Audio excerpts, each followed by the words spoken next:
Kiss Kids diapers. Kiss Kids, no rashes. Kiss Kids, no rashes. Bye-bye rashes. Bye diapers. Choose Kiss Kids. As we battle COVID-19 and adjust to life's new normal, the University of Nairobi encourages you to pursue your career development goals. Applications are ongoing for the June and September 2020 programs for diploma, bachelor's, master's and PhDs in all our campuses with online classes available.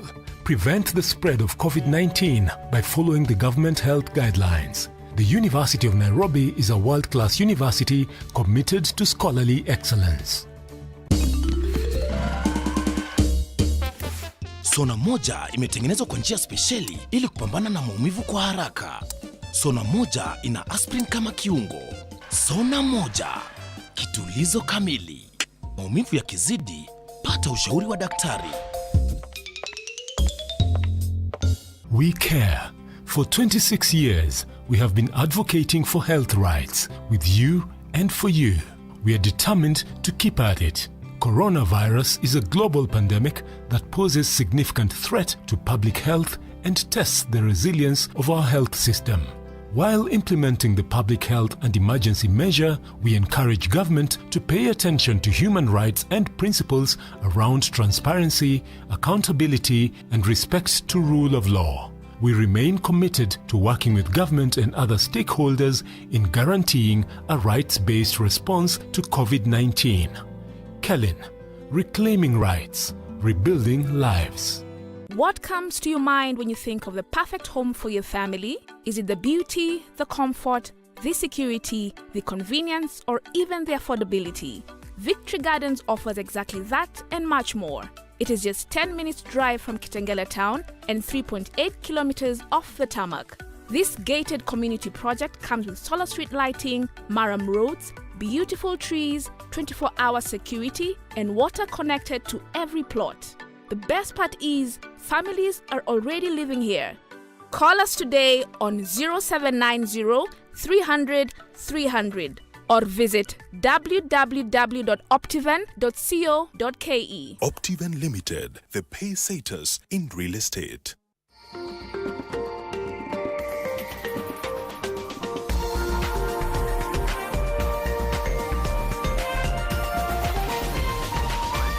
This is NTV.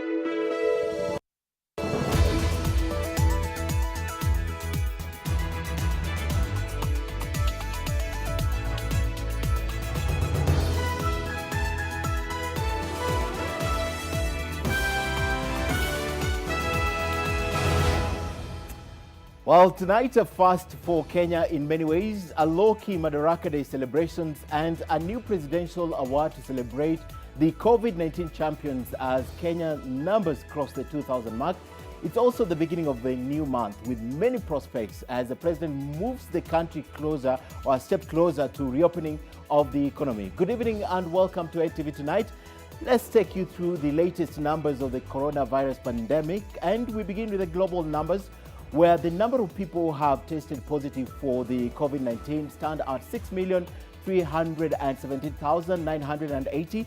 The death toll is at 375,037, while those who have recovered are at 2,876,722. To the numbers in Africa, where the confirmed patients tally is at 152,000, the death toll is at 4,293, while 64,995 people have recovered so far. And finally, in the US, the infections are at 1,843,920. The number of those who have died are at 106,397, while those who have recovered are at 601,375. On the day that South Africans celebrated the reopening of the bars and sale of alcohol, while Nigeria has announced the reopening of the religious centers. To the highlights. Tonight, it's time to reset and change the constitution. This is the president's stand. I am already discerning a constitutional moment, and I want to be clear. Not a moment to replace the 2010 Constitution, but one to improve on it. These are the drum rolls. Political undertones precede impending purge in Parliament. And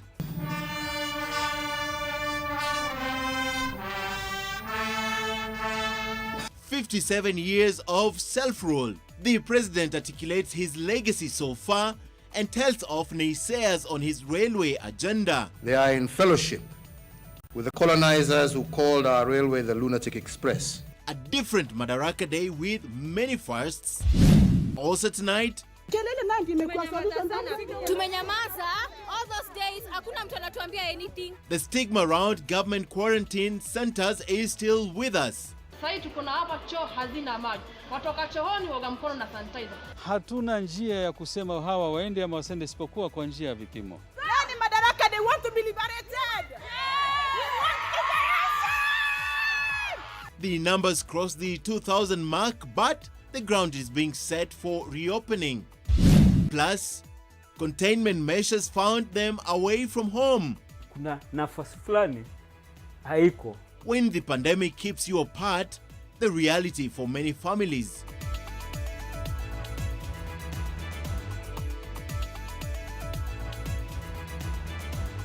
Live from the Nation Centre, this is NTV Tonight with Ken Mijungu.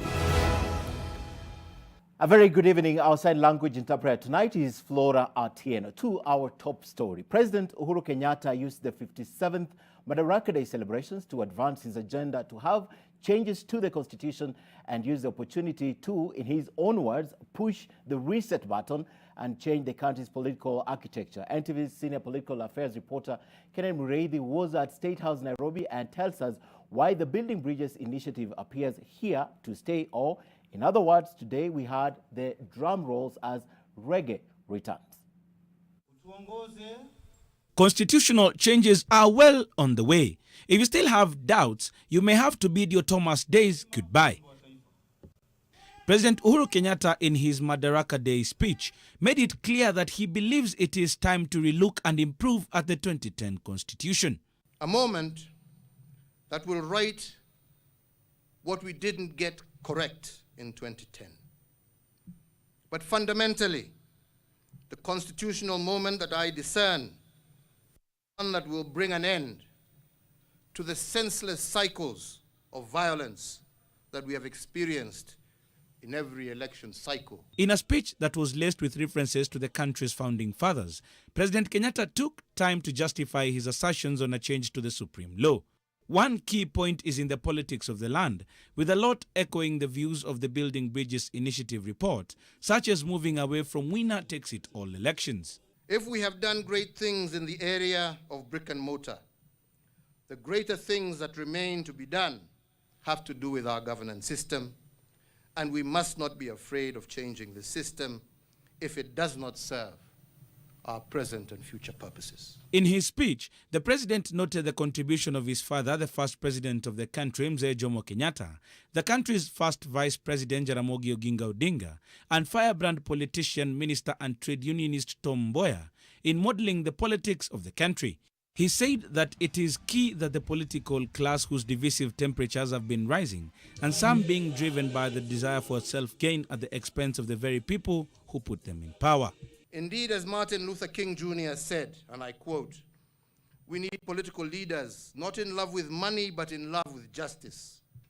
Not in love with publicity, but in love with humanity." The BBI ship's engine appears to be warming up and sails being set in place after being thrown off course by the storm that is the coronavirus pandemic. The head of state and his handshake co-principal Raila Odinga appear to be preparing things for a smooth sail, knocking off those who have proved themselves to be moving with a different tide, specifically allies of the Deputy President, William Ruto. If we are to push the reset button and reimagine our dreams as a nation, we must transform our civic culture to one that is based and biased towards duty, hard work, and integrity. Now that the president has also been very categorical, and there are those pointers which you've also alluded to about the BBI, is this one of the reasons why there have been some of these changes that we have seen even in Parliament in readiness for this BBI and the next steps of action? Please, I don't want to get into the issue of the Parliament at today's stage. That is a subject for another day. I fully support the BBI process because that is the only way we can build a solid foundation for national cohesion. The political realignments in the country have been aptly captured in President Uhuru Kenyatta's speech, where he has categorically said that it is time to press the reset button, even as the country prepares for a referendum. He has also alluded to the fact that there must be changes to Chapter 6, so as to make sure that the leadership and political culture in the country conforms to what our forefathers envisioned in their times. Kennedy Mureithi, NTV at State House, Nairobi. Well, that was the first meeting between President Uhuru Kenyatta and his deputy William Ruto, at least publicly, in a very long time. And we'll be telling you shortly about that meeting and what it may mean for tomorrow. And today is the 1st of June 2020. And today will go down in the annals of history as the first Madaraka Day to have been celebrated under the COVID-19 pandemic, forcing the state to cancel the earlier planned national celebrations that were supposed to be held in Kisii, and instead hold a small ceremony with a handful of people at State House. Now, prayers were held virtually and everyone had to have a face mask on. Sharon Baranga reports.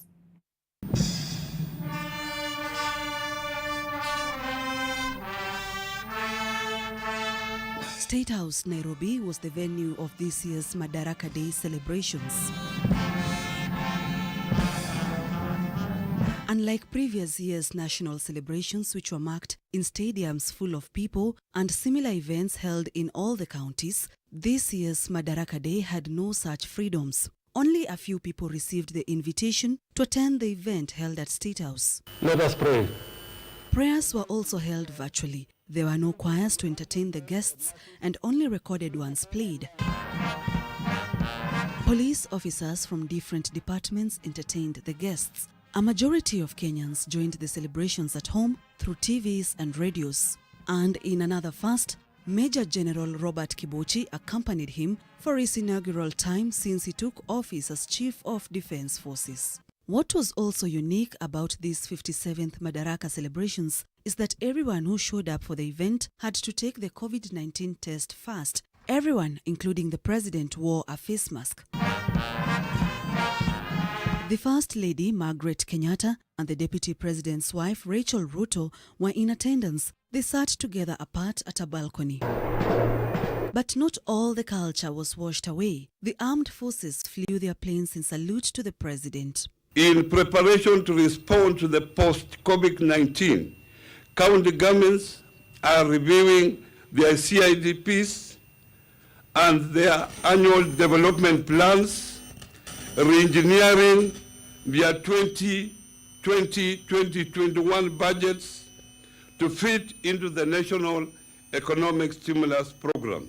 This corona moment we are in, yes, indeed, a dark moment. But the founders of our nation required us to be at our very best at moments like this. And this demand is not a lofty ideal.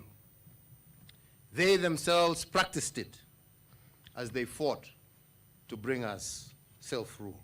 Some of the counties held smaller celebration functions. The leadership of Vihiga County celebrated John Zenze, who hails from the county, who passed on, adding a twist to the meeting.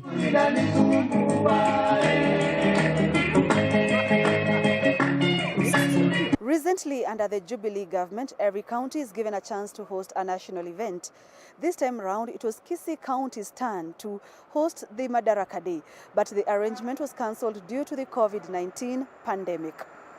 Sharon Baranga, NTV, Nairobi. Indeed, it was a first for the country. I don't remember any time that the Madaraka Day celebrations have been held at State House.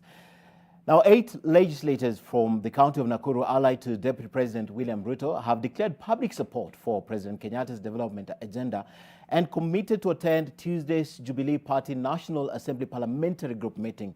Now, the 8, who include the vocal critics of the president, Bahati Member of Parliament Kimani Ngujiri and Nakuru Senator Susan Kihika, held a closed-door meeting before making their announcement. Now, this declaration coming at the back of simmering tension in the National Assembly, where party rebels holding privileged positions are said to be shown the door this week.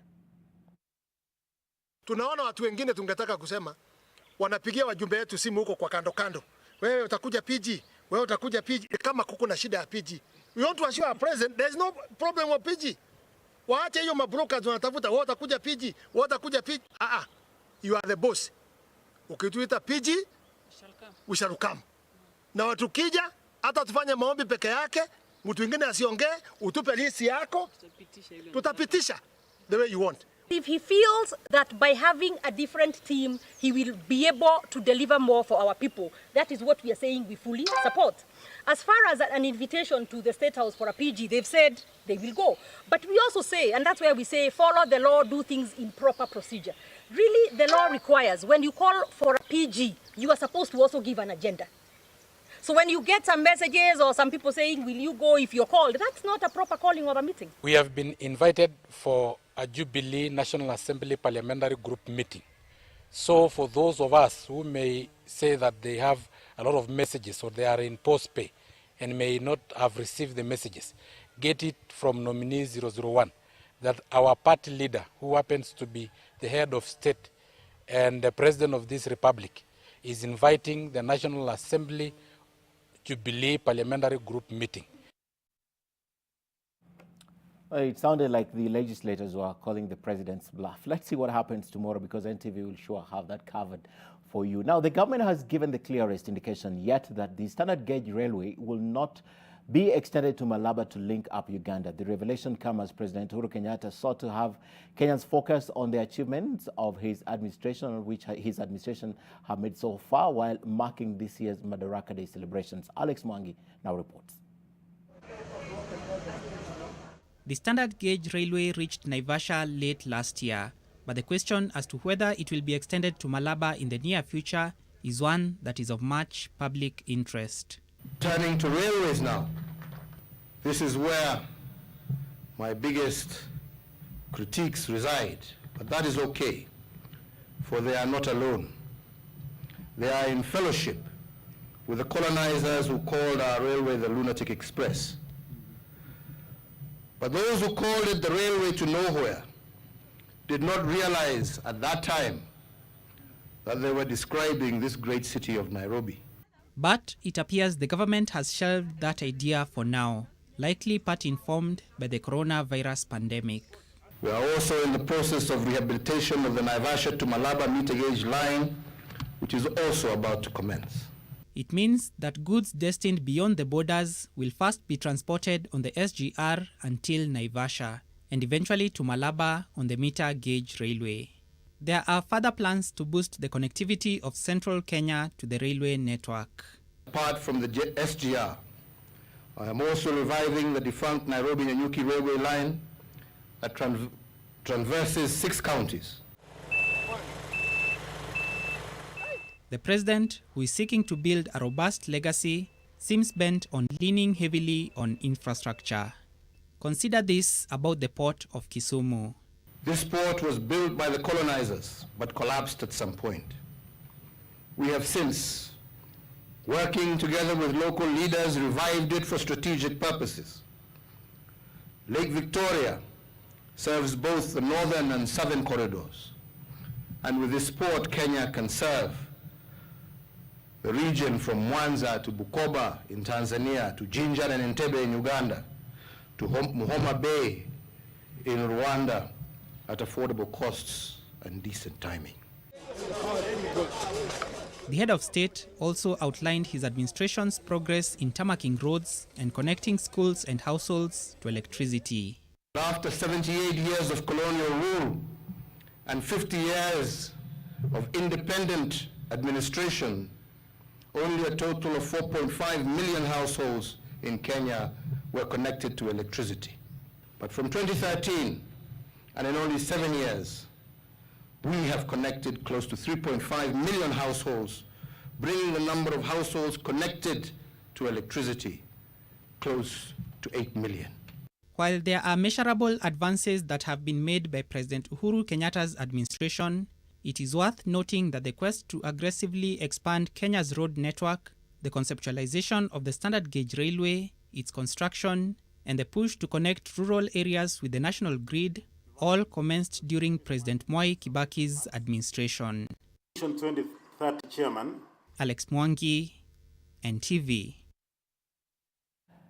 And of course, we have the update for the day. The numbers are rising, and today Kenya recorded 59 people testing positive for COVID-19, bringing the national total count to 2,021. And Nairobi County recorded 29 cases, Mombasa had 14, Turkana had 6, Busia 4, Taita Taveta 2, Kajiado 2, Kiambu 1, and Kilifi 1.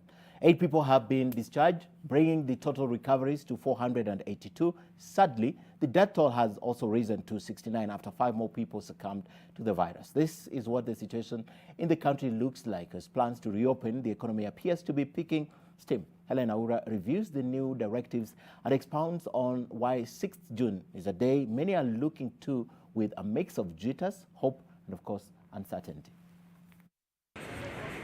It has not been business as usual.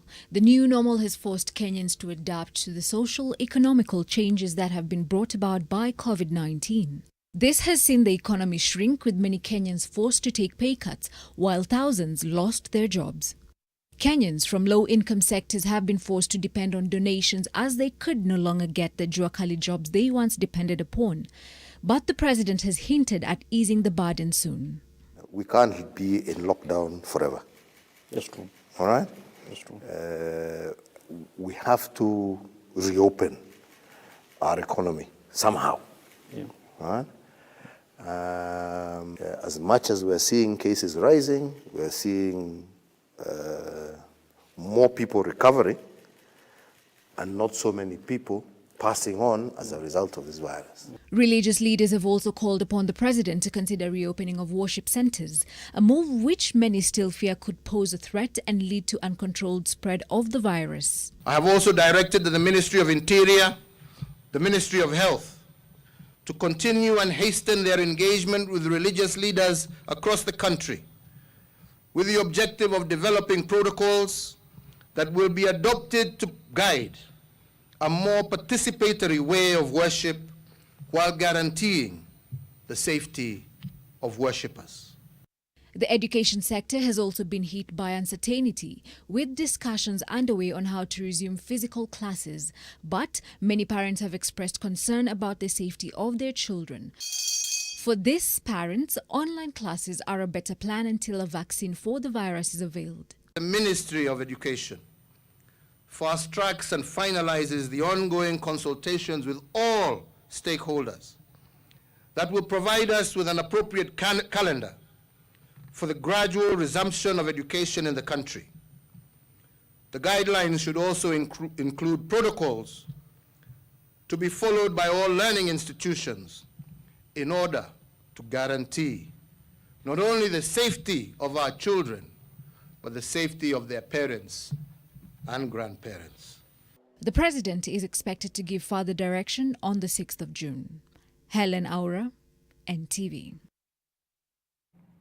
And that announcement could just come even earlier than 6th, even on Friday next week. And a lot of you are waiting for that announcement, even as Nigeria today announced that the worship centers will be reopened. That's mosques and churches. The US had done that. South Africa has opened bars and selling alcohol.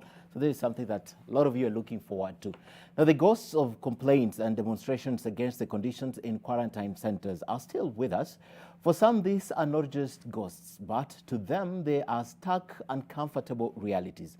Tonight, we highlight cases in the 2 counties with the most numbers of COVID-19 patients. At the Technical University of Mombasa, the patients claim their isolation is more of an unwarranted detention, with them being unsure of their COVID-19 status. Right here in Nairobi, those quarantined at the Kenya Medical Training College protested what they termed as delayed results and unwarranted stay at the facility. Charity Mwangi takes us into the facilities of frustration. Cramped in a space that is meant to be a safe one. But the chances of being safe here appear as narrow as the social distance or the lack of it. The unease is not easing. Those quarantined at the Technical University Quarantine Center in the county of Mombasa decry the lack of proper facilitation, poor sanitation, as well as delayed and questionable test results. Sasa tuko na hapa choo hazina maji. Watoka chooni woga mkono na sanitizer. Jamani corona itaisha kweli? Huyu mtoto hapa amemaliza dawa. Anapewa ni chakula yenyewe ni shida. Ukipata uji ni mbichi. Mara wapigwa simu asubuhi ambiwa mama leo uko negative size. Sana naambiwa hapana result ni positive. Sasa sisi tutajuaje jamani? Reports of new infections every day in Mombasa always comes as a shock to those already in quarantine, as none of the new patients have made it to the center in days. Hao wagonjwa wako wapi? Kama kweli kuna corona, hao positive wameenda wapi na hapa hawaletwi? They are reading mischief in the testing and isolation of those infected, a situation which, if true, could aggravate the contagion. Kuna wagonjwa kama 6 hivi wameachiliwa hapa wakiwa positive. Hata wengine bado hawajapata majibu. Wameambiwa tuende wajiquarantine nyumbani. Na kule nyumbani waliacha familia, wa mama na watoto. Hiyo ni haki kweli? Jamani atuelewe kama watu wanapewa pesa hapa ndio waondoke kama kunaenda vipi. In response to their complaints, the management claims that it is following laid down guidelines to determine who leaves the quarantine center. They say that they are advised by tests. 2 concurrent negatives will serve freedom to the quarantined. Hatuna njia ya kusema hawa waende ama wasende isipokuwa kwa njia ya vipimo. The county officials claim that the discontentment is based on the county's inability to meet the demands, which it considers to be luxurious excesses. Hatutaki chai ya rangi, si kwetu tukunywa chai ya maziwa. Hatutaki tukuje hapa tutiwe rangi. Tunataka chai ya maziwa. Chai ya rangi itashusha umma. Na hiyo chai wanaozungumza chai ya rangi, si chai ya rangi tu, ni chai ya rangi ambayo tumewatilia dawa za kienyeji. Tumewekea mdalasini, tumewekea tangawizi.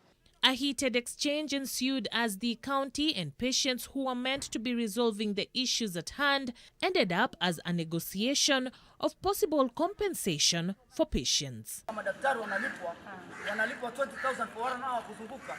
Hii ni biashara. Ikiwa nini mwataka sisi tukae hapa, madam nimekwambia. Ikiwa mimi mnataka sisi tukae hapa, tutarelax.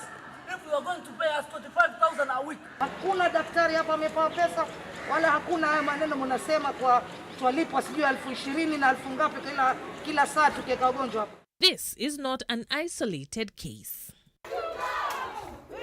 Articulate shouts of frustration, marches of protest, not in the streets, but the hallways, verandas and in-between quadrangles at the Kenya Medical Training College in Nairobi. Their raised voices and escalated actions aimed at attracting the attention of the decision makers. Tumenyamaza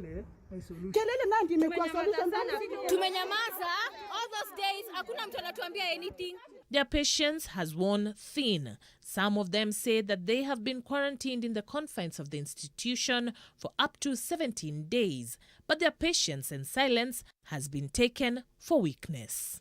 The women who say they were quarantined on their return from the United Arab Emirates accused the medics at the facility of dragging their feet, keeping them waiting for 5 days for the release of their COVID-19 test results. Mulishukuru serikali sana kwa kurudisha nyinyi nyumbani. No, we haven't got there. We paid for our flights. In that time, they accused those managing the facility of exposing them to the virus by failing to separate the newly admitted with those hopeful for a negative result and ultimate discharge. They further accused the facility managers of adopting a high-handed attitude while their absence from their homes is impressing distress upon their dependents. It's not the first time the authorities have been taken to task on their handling of those in quarantine facilities. At this very center, some young men climbed over the wall and escaped on the 21st of April. If the claims by the patients are true, then Kenya may be fighting a losing battle against the coronavirus, with a lack of patriotism being the second enemy of the Republic. Charity Mwangi, NTV. Well, indeed, raising their voice, and now they have been heard. Now, the maxim that a picture is worth 1,000 words will be tested tomorrow, Tuesday, when the majority in the National Assembly convened for a parliamentary group meeting at State House. It was at the same venue today that President Kenyatta and his deputy William Ruto cut cordial figures despite backroom machinations that have shown that the two are on opposing sides. Now, tomorrow's event will reveal whether the laughs shared between the two today was simply the product of good breeding or a sign that the two remain committed to each other. All eyes. But for the political animal, all eyes were on Deputy President William Ruto and his foray to the House on the Hill since his perceived falling out with the man who's made it his mission in the last few weeks to clear up any doubt on who Karibu utuongoze kwenye sherehe za mwaka huu za Madaraka is in charge. And while the now obligatory mask made it difficult to decipher facial expressions, any suspicion that the beleaguered deputy president may find himself a man isolated as though one suffering from the dreaded COVID-19 were quickly put to rest. The deputy president ushered in and seated as protocol would dictate by the head of state's side. And as one would expect of a good host, President Kenyatta bridged the gap, the president having demonstrated a penchant for passing notes. A private joke that soon had them sharing a chuckle. At the far end of the enclosure sat the man accused of having come between them. On this occasion, only the chair of the Council of Governors, the deputy president, and the president were accorded an opportunity to speak. The deputy president making quick work of telling the president what a shining light he's been in leading the government's response to the coronavirus. The COVID-19 pandemic has made everybody realize our inadequacy and what God can do. Your Excellency, this is your day. The nation is waiting because we are in a very peculiar place. Peculiar is right because while at previous national celebrations, his pointmen in the Senate had occupied a prominent place, their place was now taken by nominees of his greatest challenger in the Rift Valley, and his hold on the National Assembly may very well be severed by this time tomorrow, with a parliamentary group meeting scheduled. We need political leaders totally committed to promoting not themselves, but what will transform lives of our people in line with what our founding fathers yearned for. Indeed, as Martin Luther King Jr. said, and I quote, "We need political leaders not in love with money, but in love with justice. Not in love with publicity, but in love with humanity." End of quote. But when the president spoke of the Jubilee government's perceived success, the deputy president gave it his hearty applause. And again, in typical fashion, when the president made a break for it as soon as the formalities were dispensed with, the deputy president remained a step behind him as he went through his paces, taking the time to recognize all who graced the occasion with a namaskar. Things got a bit awkward when it was time to retire to the president's official residence. The deputy president taking his cues from the president, who appeared to be waiting for something, before engaging his deputy with sweeping hand gestures. Eventually, he let him in. But as they say, a day in politics is a very long time. And at the break of dawn, all sides may have retreated to their respective sides of the ring. Olive Barrows, NTV. Well, does the addressing remind you of something that happened in 2013 when they are announcing the cabinet? Today, definitely, they were dressed almost the same. Now, we showed you a story about the ghost of complaints and demonstrations against the conditions at quarantine centers. Now, while the situation in those two facilities is one thing, there are others who are enjoying their stay at various facilities. For instance, let's take a look at these guys at the Kenyatta University Hospital. Now, the patient and a medic, the reggae we spoke about at the beginning of this bulletin is not what they are enjoying. Theirs is a different one.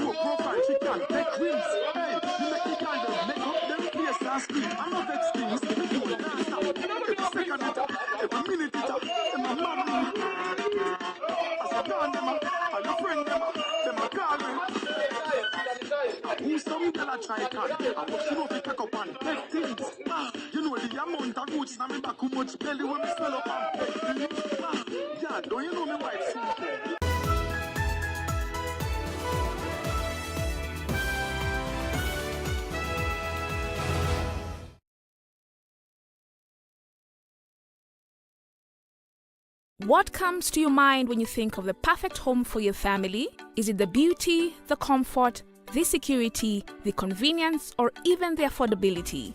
Victory Gardens offers exactly that and much more. It is just 10 minutes drive from Kitengela town and 3.8 kilometers off the tarmac. This gated community project comes with solar street lighting, Maram roads, beautiful trees, 24-hour security, and water connected to every plot. The best part is, families are already living here.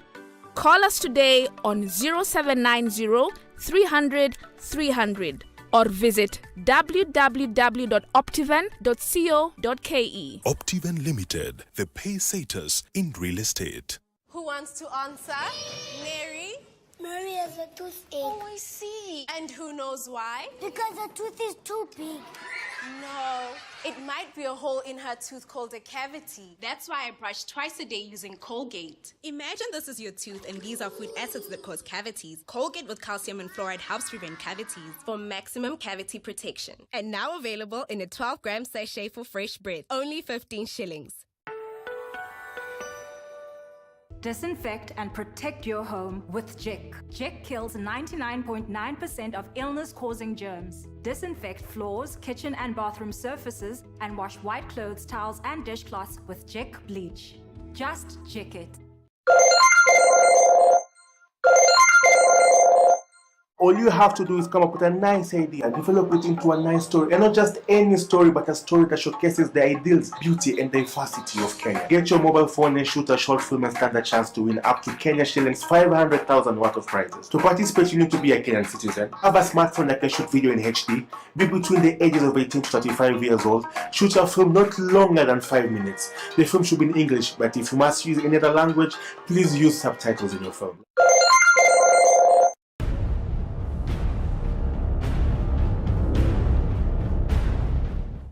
Three sides of Anna. I gave you everything that you asked for. What did you do? You went to my office stinking drunk to threaten me with a weapon. Someday I'm going to be able to prove that you and Marcelo killed Gina.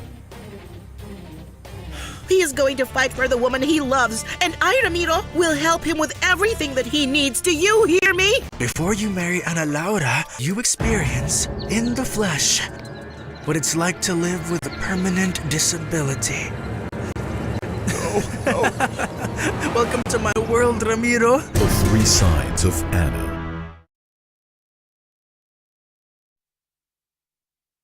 Live from the Nation Center, this is NTV Tonight with Ken Mijungu. And of course, the news continues right here. ANC party leader Musalia Mudavadi and embattled Ford Kenya leader Moses Wetangula have vowed not to succumb to what they term as efforts by certain leaders in the country to force them into a predetermined political direction through threats and unorthodox methods. The leaders have accused ODM leader Raila Odinga of being behind the political division in Western Kenya. More than 20 members of parliament from Western region allied to ANC leader Musalia Mudavadi and Ford Kenya's Moses Wetangula met at Wetangula's Nairobi home to chart a political way forward. The two leaders have accused certain top leaders in the country of forcing them into a certain political direction. We support the process of change in the country to improve the gains of the Constitution of the Republic 2010. But there are people out there who constantly have taken and arrogated themselves the barometer of measuring how well Musalia supports, how well Weta supports, without checking themselves.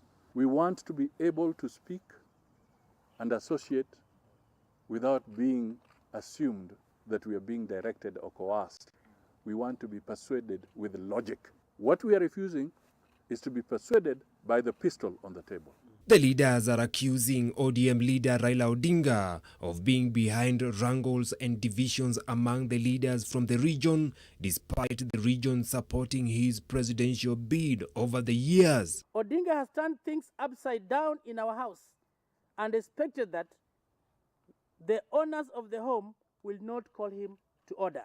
If the next day he or she has the same problem and invites you to scratch where the hand cannot reach, and you turn around and say, go and rub yourself on the wall, instead of returning the favor, then you are an evil, wicked, thankless, hopeless, reckless, and unwanted person in any community. Mudavadi and Wetangula have met few days after being the only top leaders from Western Region who snubbed a Western Region leaders meeting held at Kotu Secretary General Francis Atuoli's home in Kajiado County. Vincent Odur, NTV. Very interesting political times indeed. President Uhuru Kenyatta has given the clearest indication that it is not if, but when the constitution will be changed. With a failing economy and a fractious Jubilee party, the president has hinted his legacy on uniting the country. In your Daily Nation tomorrow, find out why President Kenyatta is championing constitutional reforms through the Building Bridges initiative that is a result of the handshake between him and former Prime Minister Raila Odinga. And meanwhile, in the Uhuruto, back where there were echoes from the past as the two leaders appeared jovial together during the Madaraka Day celebrations at State House. Is the bromance back, or were they playing to the cameras with these mixed signals? What can Kenyans expect from the Jubilee Parliamentary Group meeting at State House tomorrow? Will the DP allies be spared the axe? Don't miss your copy of the Daily Nation tomorrow. Right, very interesting, because the last time I interviewed the Deputy President, I asked him about the relationship between him and the President, and you all know the answer he gave me. Back to the news. 9-year-old Stephen Wamukota is the youngest recipient of the inaugural Presidential Order of Service, that's Uzalendo Award. Wamukota caught the attention of the nation when he invented a semi-automatic hand-washing and soap dispensing machine using locally available materials. Now, the innovation, which he made with the help of his father, seeks to ensure minimum hand contact by its users so as to avoid the spread of the coronavirus. Now, State House says the award goes to the champions of COVID-19. NTV caught up with Wamukota at his home just over a month ago and shared his story. We honor him by rerunning that story of hope and inspiration tonight. At the beginning, it was tethered to a tree, this attempt by a young boy to provide homegrown solutions to the COVID-19 disease and its prevention, a clean, accessible hand-washing station. Tulikuwa tumekaa na yeye tukiwatch TV. Kisha akawa ananiuliza kwamba baba, mbona tusitengenezee kitu yetu yenye tunaweza kuwa tunatumia kunawa mikono ambayo haiwezi kukuswa na mkono na miguu. A few adjustments here and there, and this family has one of the most effective homemade hand wash stations in the county of Bungoma. This station is hands-free, and with just a press of the foot pedal, a user is able to dispense soap and clean water. The station has a basin and a wastewater disposal system.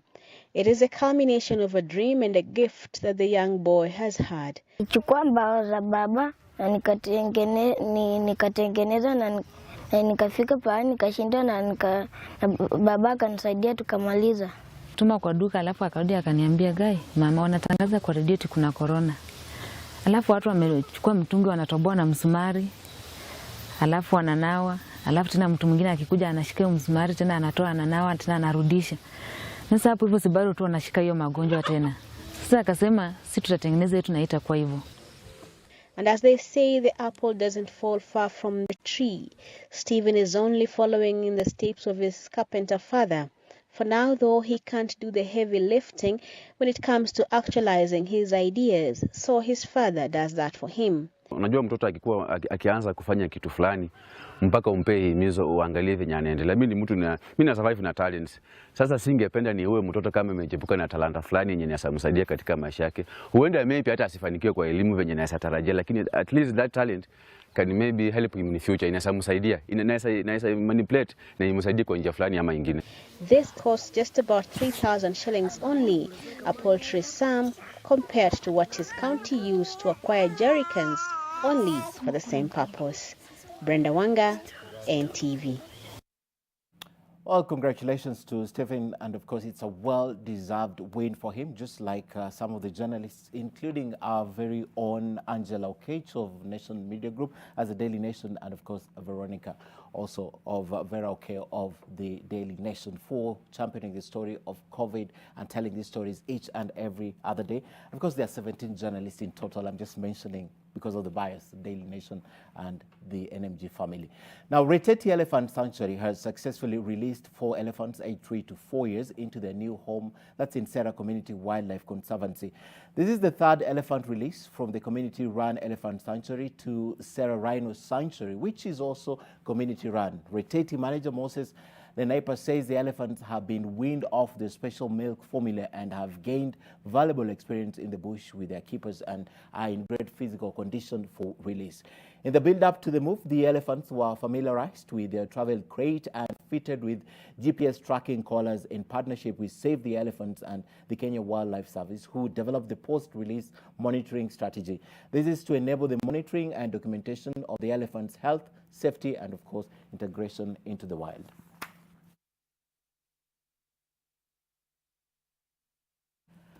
Right, it's about 20 minutes to the top of the hour. We still have a lot more stories for you, including sports, but time now for a break. We'll be right back.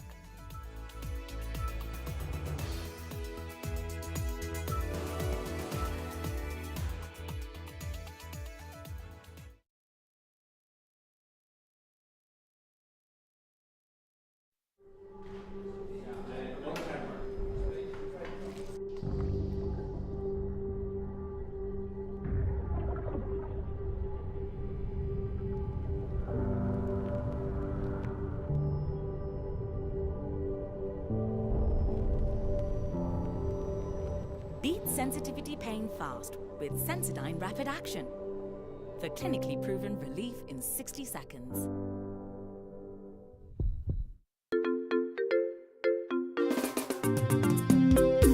Can you tell Kinyanju to come to my office immediately?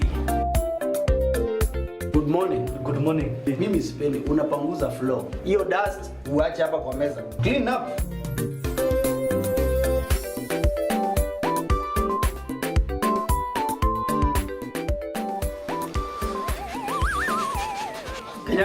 This is a problem, eh? Next time, uende ununue selector yako, utengeneze sandwich zako, uachane na sandwich za boss. Selector. The difference is in the taste. Hii uende weke kwa ile githeri yako, eh? The Kenya Film Commission, in line with its mandate and function of promoting development of local content and establishing a film fund, has established a film empowerment program that will provide film and video-related funding. The Commission announces the funding application for the 2019-2020 financial year. Individuals, companies, and organizations will be required to submit funding applications to the Commission. The submissions kicked off on the 28th of April and will run through to the 9th of June 2020. To register, visit www.kenyafilmcommission.com. Kenya Film Commission. Film Kenya. Capture Africa. The risk of illness causing germs is increasing. It is believed that the coronavirus can remain on surfaces in your home for up to 9 days. Touching infected surfaces is one of the ways in which germs spread. Regularly disinfect your floors, countertops, and kitchen surfaces with bleach, and use an effective toilet cleaner inside and outside your toilet bowl. This message is brought to you by Medifacts, JIG, and Harpic. For a better tomorrow, don't forget to do the 1, 2, 3 with Colgate every night. Smile through your day with a fresh breath and strong tea.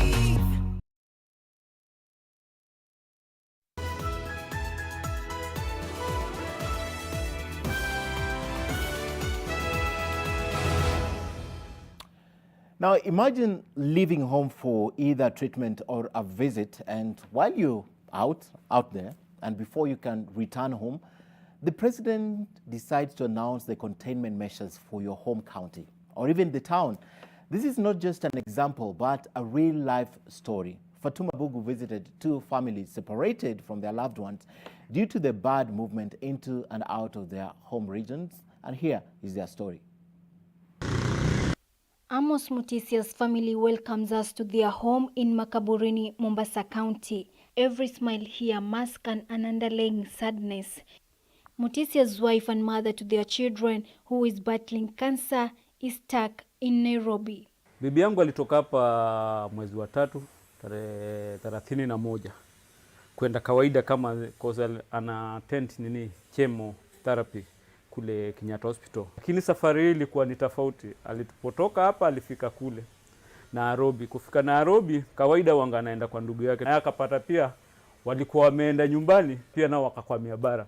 Kwa hivyo nao wao wako Nyeri, hawezi rudi Nairobi na sisi tuko huku tuko Mombasa na tuwezi ni. Kwa hivyo kabidi yeye abaki Nairobi peke yake. This kind of situations just make the void more tangible. You know, home is not complete without a mother. That's true. So, yani kukaa unaamka mama kwa yuko, it's inauma, but sasa for us inabidi tuzoee. Mimi mwenyewe najaribu kujaza ile nini, lakini kuna nafasi fulani haiko. It has been a strange time for all of them, and now they are forced to look after each other to get through it. Ile role aliacha sana inabidi mimi nichukue.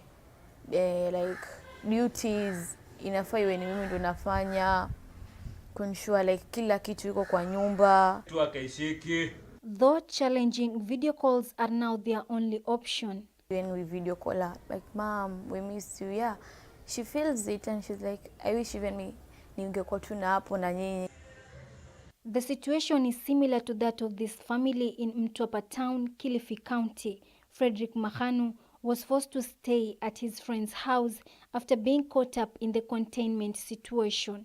Kwa nimekuja huku kutembelea rafiki zangu huku na si kuwa najua kama hii kitu ya curfew ya lockdown itakuwa ni kitu serious. He says that one of his main challenges is being away from his wife, and more so in these uncertain times as the trust is being tested. Upande wake pia mimi namshuku, manake unaweza kaa huku mbali, mwisho wa siku ukienda kwa nyumba unapata mke wako kwa mjamzito. Unaona mtoto si wako. His effort to try and cross the barrier has been futile. He hopes to see his family soon, but is among those who have reconciled to the idea they will likely not see their loved ones for many months. Fatuma Bugu, NTV, Mombasa County. Trust me, that story is shared across many parts of this country. Now, the sting of the pandemic on jobs is a reality that gets more concrete every passing day. 771,439 youths are said to have lost jobs in the 3 months to March and before the imposition of the coronavirus disease restriction, which have led to further layoffs and pay cuts. Data from the Kenya National Bureau of Statistics show that the number of Kenyans between the age 20 to 34 years who are in employment or running business dropped by 9.89% to 7.2 million. For this and more business news, get your copy of the Business Daily tomorrow.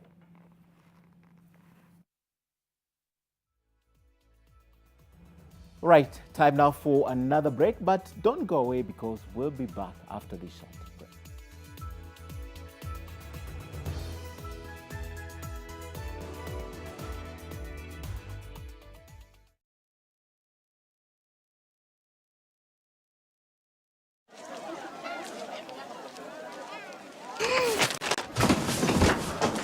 Do your gums hurt? Yeah. Does your toothpaste contain sage, eucalyptus, myrrh, chamomile? All that in one toothpaste? Yes, try Colgate Herbal. Colgate Herbal contains nature's best herbs and Colgate's fluoride technology to give you strong teeth and healthy gums. Ah, Colgate Herbal. Let's go. Colgate Herbal for strong teeth and healthy gums naturally. Eurofix Tile in Cement, the the new tiling technology, the smart and durable solution for fixing tiles, marbles, granites and mazeras. Using ordinary cement causes hacking and debonding of tiles. Eurofix tiling cement is 3 times economical. No debonding, no soaking of tiles. Easy to use and does not require hacking of the floor. Eurofix tiling cement is waste-free and dust-free. Fix it forever with Eurofix in partnership with Nita and iBuild. Available in the hardware shops across the country. Eurofix. Fix it forever. John suffers from indigestion. His twin James suffers from heartburn. Sometimes it's the other way around or both. That's why they use Gaviscon Double Action. It soothes within 3 minutes and lasts up to 4 hours. For double relief from heartburn and indigestion, Gaviscon Double Action. If symptoms persist, seek medical advice.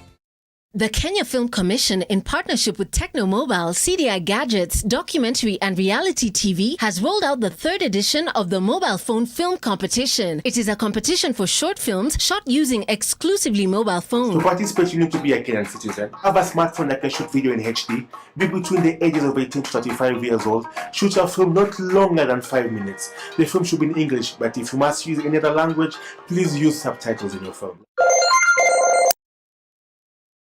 What comes to your mind when you think of the perfect home for your family? Is it the beauty, the comfort, the security, the convenience, or even the affordability? Victory Gardens offers exactly that and much more. It is just 10 minutes drive from Kitengela town and 3.8 kilometers off the tarmac. This gated community project comes with solar street lighting, Maram roads, beautiful trees, 24-hour security, and water connected to every plot. The best part is, families are already living here.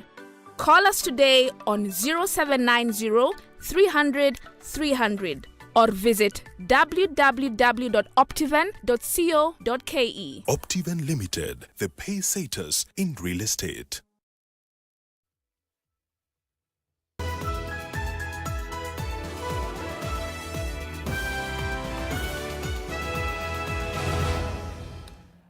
Well, we have the sports news from the sports desk next, but first, let's talk about one inspirational story here. John Nganga Mukunga is one of the voices that has risen during the COVID-19 pandemic. Now, his voice echoes through the streets as he seeks to ensure those he interacts with are safe and are also well informed on the coronavirus disease. He spoke to our NTV's Sharon Maranga. Kwa majina naitwa John Nganga Mukunga. Mimi ni mkazi wa Kajiado County, ama Corona Man, ama hash Corona, ama mtu wa kupigana na janga la corona, ama sanitizer in short. Sasa mimi naamkaga asubuhi kwa barabara naendaga nikipiga firimbi, nikiambia watu wa sanitize, wavae mask, wa keep social distance na wanawe mikono.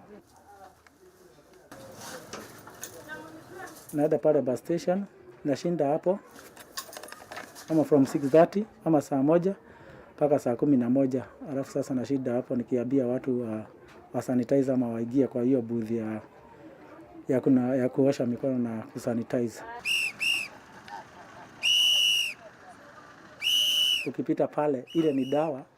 Ukitoka Nairobi na ukiingia, lazima upitie pale sababu ni dawa imepitishwa na ministry ama Wizara ya Afya. Na diposa sasa nikienda pale nisimame tu, kusimama peke yake hata kabla sijapiga firimbi, kila mtu anapataga nafasi ama anasemaga hey, corona man, sanitizer amekuja. Umse anafanyia watu favor sana watu cause yeye anaambia watu wapitie hapa. Na hiyo sensation yake inafanya watu wengi kupitia kwa hii booth. Bila yeye hata hatuwezi tukakaa vizuri. Ndio watu wanapita huko nje. Nataka tu aendelee hivyo ndio watu waponde kabisa. Wamesaidia sana Kitengela na Mungu ambariki. Juu kupata watu kama hao ni wachache sana. Kwa nini ulichagua kufanya hii kazi? Niambia Wakenya wenzangu kweli hii ugonjwa ya COVID-19 iko na tuikubali venye kuko, tukae nayo. Hii message yangu so far nimefika huko kwa boda, huko na Manga Kajiado County na Manga. Nikatoka hapo, nikaenda Isinya, nikatoka hapo, nikaenda Rongai, nikatoka hapo, nikaenda Kiambu, Nikatoka hapo nikaenda Lironi, pande za Lironi, nimeenda na nikarudi. Nikatoka hapo nikaenda Kagemi, nikatoka hapo nikaenda Kiserian, nikatoka hapo nikaenda Gom, nikaenda pande za Kayole, nikaenda pande za Pipeline, nikaenda pande za Athi River Makandara, huko KMC huko juu. Nilikuwa nafanya kazi ya mahoteli. Sasa venye mahoteli zilifungwa, mimi nikasimama. Ukiona mtu amevaa gunia, huyo mtu amejinyima kukula. Mimi hata naweza kaa hata 3 days ama 4 bila kukula, na si ati ni pesa ama nini. Kwanza ni kujinyima, kuomba Mungu atuondolee tu hii janga. Hii ni suti yangu ya pili. Ya kwanza nilienda pale kwa stage. Watu wakanishika mashati na wakairarua. Walisema nimeenda kuwachekelea ati nimelipwa. Nimelipwa ni ile issue ya sijui 4 million na mandazi ati nilikuwa mmoja wao wa kugaiwa hizo pesa. On which hiyo story ilikuwa ya uongo. Mimi hakuna pesa nilikuwa nimepewa. Mimi nilijitolea. Sasa wakaamua kunirarulia. Na after kunirarulia, mimi sikufa moyo. Ati ni mimi naita polisi wafanye operation ya kuvaa mask sababu niko na operation ya vaa mask. Na labda watu wanapokeaje ujumbe hii? Wengine wao wanasema, labda hiyo ni dawa, huyo mtu amemaliza dawa za madhara, huyo mtu anavaa gunia, lakini watu wamenitusi na mimi sikulegeza kaba na silegezi kaba. Mimi nitaendelea kukangana mpaka at least sasa tukue free.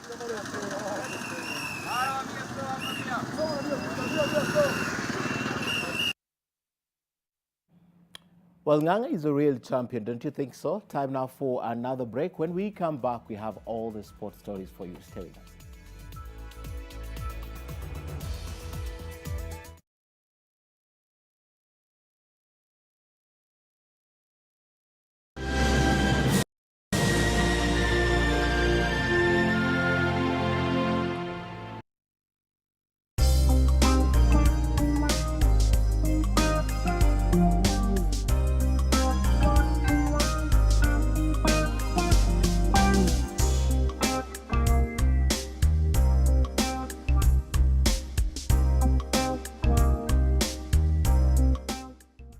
This new pack is available in all leading supermarkets and outlets. It's still the same flour. Pembe yangu ni poa.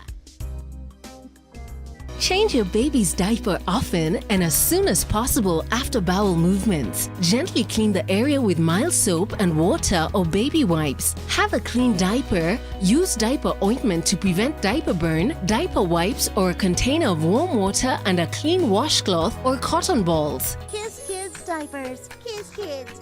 No rashes. Kiss Kids. No rashes. Bye-bye rashes. Buy diapers. Choose Kiss Kids.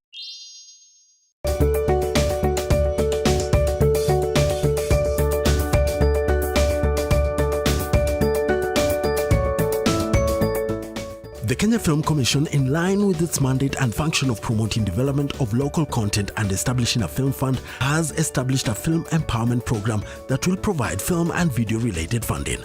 Individuals, companies and organizations will be required to submit funding applications to the Commission. To register, visit www.kenyafilmcommission.com. The three sides of Anna. I gave you everything that you asked for. What did you do? You went to my office stinking drunk to threaten me with a weapon. Someday I'm going to be able to prove that you and Marcelo killed Gina. He is going to fight for the woman he loves, and I, Ramiro, will help him with everything that he needs. Do you hear me? Before you marry Ana Laura, you experience, in the flesh, what it's like to live with a permanent disability. No. Welcome to my world, Ramiro. The three sides of Anna.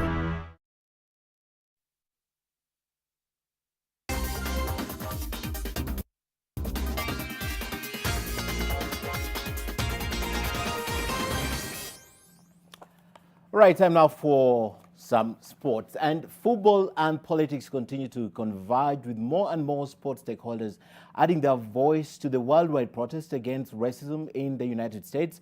Protests have been going on globally after George Floyd, an unarmed black man, died while being restrained by police in Minneapolis.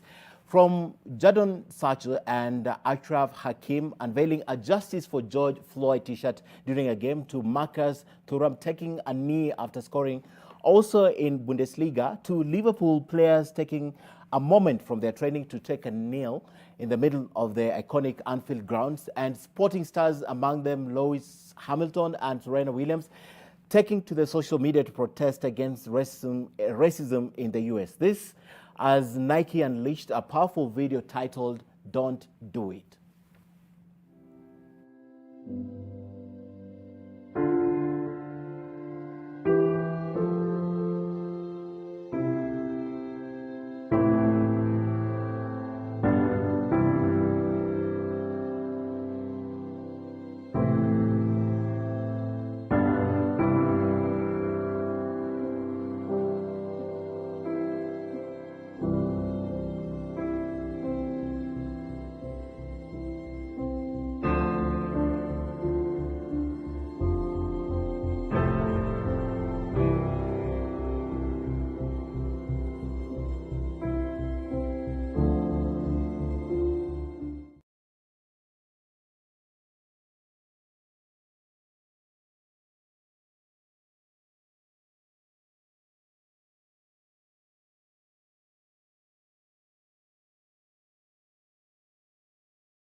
However, the roles were reversed today in Kawangware, that's right here in the county of Nairobi. Players and officials of Kawangware United supplied residents of Riruta Satellite with 10,000 liters of water to remove the stress of shortage of the commodity as the coronavirus continues to bite.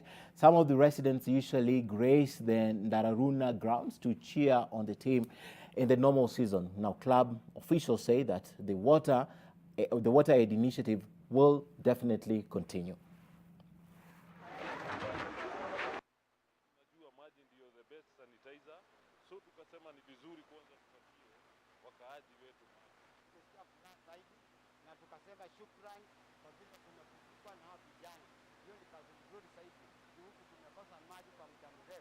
Mostly naweza sema asanti kwa timu ya Kawangware kutuletea maji na Mungu awabariki. Tumekuwa na shida ya maji for long and we appreciate by the way kuwaona. Hatupati, tunategemea tu ya kununua na saa zingine hatuna pesa ya kununua maji, mnajua. We apologize for that technical hitch. Now, former Kenya Sevens head coach Benjamin Ayimba has been appointed as the technical director of Kenya Rugby League. Ayimba will be responsible for developing the league's technical structures at all levels, from grassroots, community and club rugby. Now, the 43-year-old's mandate will also include formulation of a high-performance plan for the players, coaches, referees and affiliate clubs. Ayimba is the latest appointment following the recent hiring of pioneer Kenyan international Edward Rombo as the KRL national team head coach. The Kenya Rugby League is a version played by 13 players as opposed to the Union's game that consists of 7 or 15 players.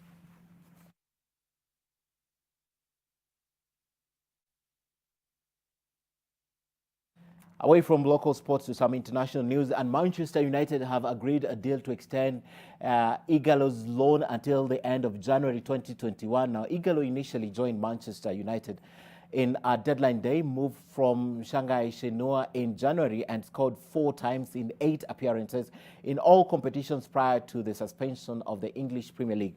The Nigerian's current deal at Shenhua runs out in December of 2022, and he will be expected to sign a contract of until the end of 2024 worth about £400,000 a week. Igalo will now miss the majority of the 2020 Chinese Super League season, which is scheduled to begin this month.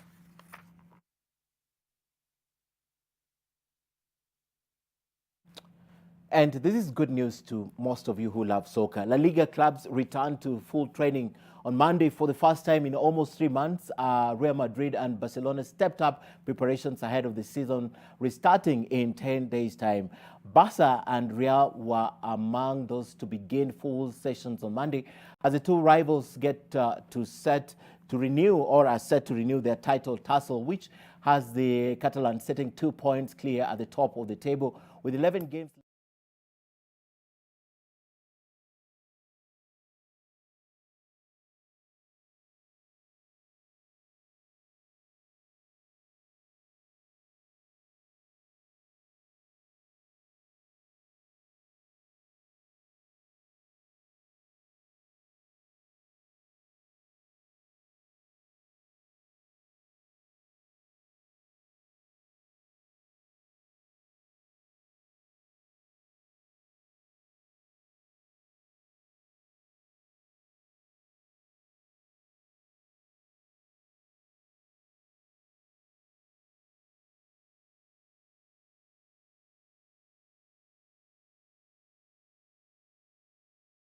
And granted clubs permission to open their gates to their supporters. Guidelines issued by authorities permit 1 in 4 seats to be occupied by fans and for every second row to be entirely empty. The measures were to ensure social distancing and measures were also adhered to. Supporters lucky enough to get the tickets were very happy to be back in the stadium and they vowed to obey the new rules. Now, Hungary has suffered 526 deaths during this pandemic, one of the lowest recorded in Europe.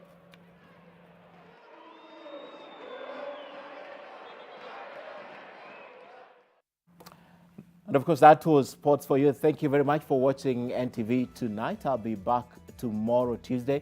And of course, we are looking out for that PG. We'll be covering it for you and telling you everything out of it. And thanks to Flora Tien, our sign language interpreter. And remember the government's simple directives. Continue adhering to them to make Kenya a safe place for all of us ahead of what we expect to be a reopening. Thanks for watching. Have a good night.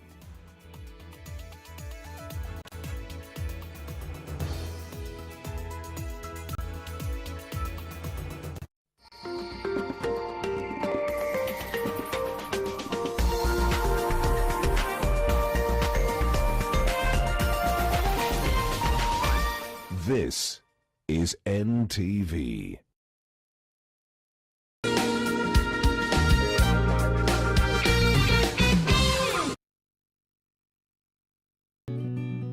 I help women find independence by training them in fish farming. It's tough on my back, joints, and can cause headaches.